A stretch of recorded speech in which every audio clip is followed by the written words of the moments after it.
Veg keema curry అంటే meal maker keema curry చాలా టేస్టీగా ఉంటుంది. తప్పకుండా ట్రై చేయండి. మీరు ఇప్పుడు ఎప్పుడైనా ట్రై చేయకపోతే దీనికోసం స్టవ్ ఆన్ చేసి ప్యాన్ పెట్టుకొని షాజీరా, బిర్యానీ ఆకు, చెక్క, లవంగా, ఉల్లిపాయలు, పచ్చిమిర్చి, కరివేపాకు వేసుకొని బాగా ఫ్రై చేసుకోవాలి. బాగా ఫ్రై అయ్యాక ఇందులో జింజర్ గార్లిక్ పేస్ట్ వేసుకోవాలి.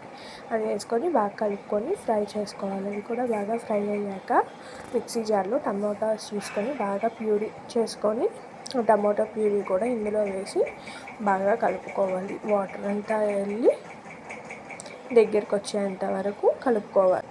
తర్వాత ఇందులో ధనియాల పొడి, ఉప్పు, కారం, గరం మసాలా వేసుకొని బాగా దగ్గరికి ఫ్రై చేసుకోవాలన్నమాట.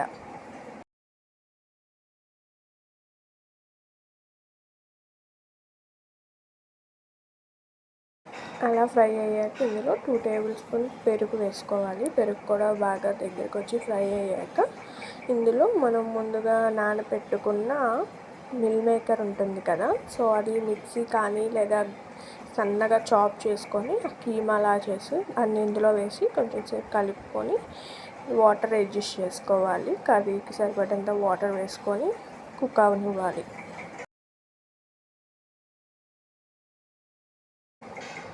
ఇలా కుక్ అవుతూ దగ్గరకు వచ్చే వరకు కుక్ చేసుకోవాలి మూత పెట్టుకొని.